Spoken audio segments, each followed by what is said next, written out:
لیکن پھر بھی وہ بچہ نہیں مانا. خیر اب وہ پڑھ کے تو آ گیا تھا لیکن اس استاد کی بڑی بے عزتی ہوئی, بہت اس کو انسلٹ کیا گیا. اس کے بعد سال ختم ہو رہا تھا, وہ سال ختم ہو گیا. پھر نیا کلاس شروع ہوا نئے سال کے ساتھ. پھر بچے سب آئے تو نئے کلاس میں آپ لوگ سب جانتے ہیں کہ جب نیا سال شروع ہوتا ہے تو اس نئے سال کے شروع میں کچھ دنوں تک پڑھائی وغیرہ نہیں ہوتی ہے, چونکہ کلاس وغیرہ کا سیٹنگ ویٹنگ کرتے کرتے تو جو استاد جہاں خالی ہوتے ہیں اس کو بیٹھا دیا جاتا ہے کہ آپ دیکھیے بچے کیا پڑھ رہے ہیں, کچھ سوالات جوابات اس طرح کیجیے. تو اس وقت 2 ہی پیریڈ چل رہا تھا.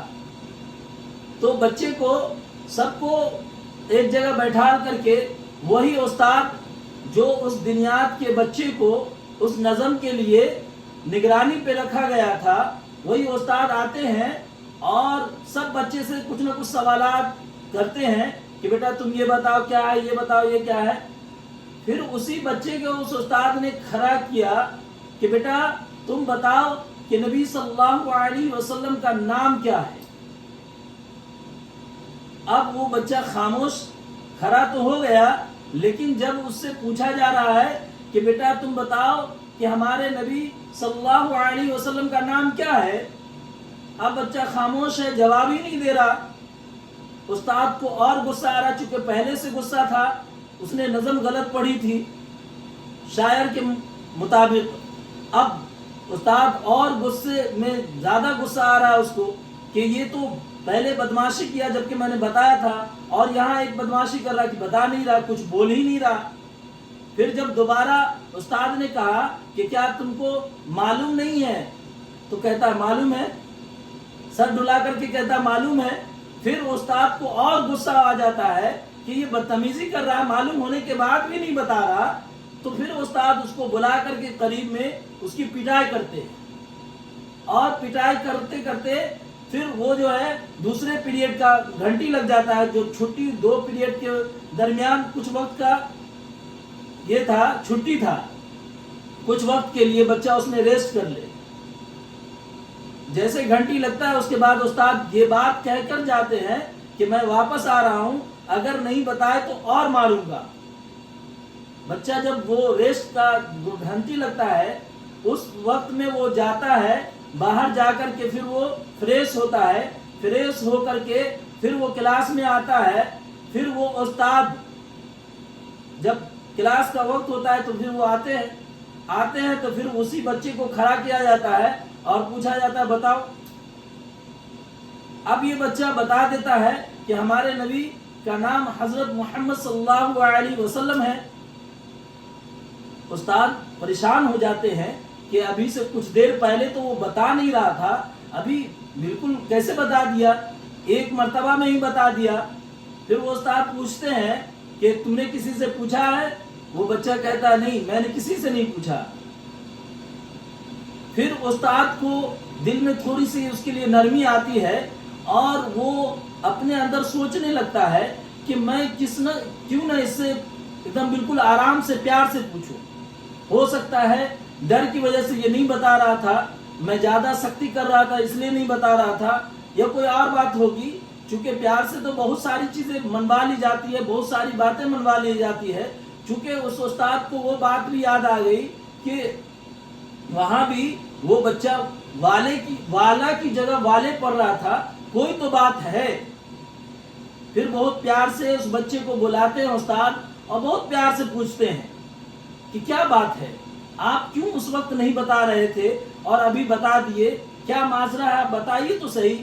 تو بچہ کہتا ہے کہ دیکھیے ہمارے والد محترم اللہ کے نبی صلی اللہ علیہ وسلم سے بڑی محبت کرتے ہیں, ان کو بڑی عقیدت ہے, اور انہوں نے مجھے بتایا تھا کہ کبھی بھی بیٹا نبی کریم صلی اللہ علیہ وسلم کا نام بغیر وضو کے نہیں لینا. قربان جائیے اس ماں باپ پر جس نے اپنے بچے کو یہ سیکھ دی اور بچہ بھی اس کو گانٹھ باندھ لیا, اور بالکل پتھر کی لکیر کی طرح کہ تمہیں کچھ بھی ہو تم بغیر وضو اللہ کے نبی کریم صلی اللہ علیہ وسلم کا نام نہیں لینا. دیکھیے وہ بچہ مار کھاتا رہا لیکن وہ اپنے نبی حضرت محمد صلی اللہ علیہ وسلم کا نام بغیر وضو نہیں لیا، بہت مار کھایا اور اس کی انسلٹ بھی ہوئی، پورے کلاس کے سامنے اس کو بے عزت کیا گیا، پورے کلاس کے سامنے وہ مار کھاتا رہا، لیکن اپنے نبی کریم صلی اللہ علیہ وسلم کا نام بغیر وضو لینا پسند نہیں کیا۔ کتنی اچھی تربیت تھی اور کتنے اچھے ماں باپ تھے کہ وہ بچے کو ایسی تعلیم دیے۔ آج ہم اپنے بچے کو بھی تعلیم دیتے ہیں اور ہمارے بچے بھی کامیاب ہو رہے ہیں ماشاءاللہ، لیکن کس فیلڈ میں؟ ہم اپنے بچے کو دنیاوی تعلیم میں تو کامیاب کر رہے ہیں۔ ایک ماں باپ اپنے بچے کے پیچھے محنت کر کے اس بچے کو ڈاکٹر بنا دیتا ہے، ایک ماں باپ اپنے بچے کے پیچھے محنت کر کے اس کو انجینئر بنا دیتا ہے، بچہ پائلٹ بن جاتا ہے، بچہ دنیا کے ہر فیلڈ میں کامیاب ہو جاتا ہے، لیکن کیا وجہ ہے کہ بچہ دیندار نہیں بنتا؟ کیا وجہ ہے کہ بچہ نبی کریم صلی اللہ علیہ وسلم کی سیرت کو سمجھنے والا نہیں بنتا؟ کیا وجہ ہے کہ نبی کریم صلی اللہ علیہ وسلم کے راستے پر چلنے والا نہیں بنتا؟ کیا وجہ ہے کہ وہ سچا نہیں بنتا؟ کیا وجہ ہے کہ وہ نمازی نہیں بنتا؟ کیا وجہ ہے کہ وہ حق راستے پر چلنا نہیں سیکھتا؟ میرے محترم، وجہ کچھ نہیں ہے، وجہ صرف اتنی ہے کہ ہم دنیا کے چند پیسوں کی لالچ میں، دنیا کے چند ٹکڑوں کے لیے ہم نے اپنے بچے کو دن رات اس چیز کی تعلیم دی ہے، دنیا کو سکھایا ہے، دنیا کو سمجھایا ہے، دنیا کو بتایا ہے، پریکٹیکل بتایا ہے، ہر طریقے سے بتایا ہے، لیکن ہمیں اتنی سی توفیق نہیں ہوتی کہ ہم اپنے بچے کو دین سمجھائے کہ بیٹا اگر تم نے دین نہ سیکھا تو تمہارا آخرت میں کیا بنے گا، اگر بیٹا تم نے نماز نہیں پڑھا تو تمہارا آخرت میں کیا بنے گا، تم نبی کریم صلی اللہ علیہ وسلم کے سامنے کیسے کھڑے ہوگے، تم اللہ کے سامنے کیا منہ دکھاؤ گے، تم جنت میں جا پاؤ گے، تم جھوٹ بولو گے تو تمہارا کیا ہوگا؟ ہم نے کبھی اس پر غور کیا؟ ہم نے کبھی اس پر فکر کی؟ نہیں کی۔ اسی لیے آج ہمارا بچہ ہر فیلڈ میں کامیاب ہے، لیکن دین کے معاملات میں کامیاب نہیں، اس کو آخرت کی صحیح سمجھ نہیں ہے، اس کو حدیث کی صحیح سمجھ نہیں ہے۔ ابھی ربیع الاول کا اتنا مبارک مہینہ گیا ہے، لیکن میں آپ کو پورے یقین سے کہہ سکتا ہوں کہ ایسے چند بچے ہوں گے یا کچھ بچے ہوں گے جس کو نبی صلی اللہ علیہ وسلم کی سیرت کا پتہ ہوگا، ورنہ اکثر بچے کو نہیں پتا ہے۔ بچے تو چھوڑیے، ماں باپ کو نہیں پتا ہے۔ لیکن ہاں، اس مہینے میں جلوس نکالنے کے لیے تو یہ تو سب کو پتا ہے، اس مہینے میں مرغا کھانا ہے یہ سب کو پتا ہے، اس مہینے میں اچھا کھانا ہے یہ سب کو پتا ہے، لیکن اللہ کے نبی حضرت نبی کریم صلی اللہ علیہ وسلم دین کے لیے کتنی تکلیفیں جھیلی ہیں، دین کے لیے کتنی مشقتیں اٹھائی ہیں، دین کے لیے کیا کیا سہے ہیں، یہ نہیں پتا ہے۔ ہم کبھی بتانے کی کوشش نہیں کی۔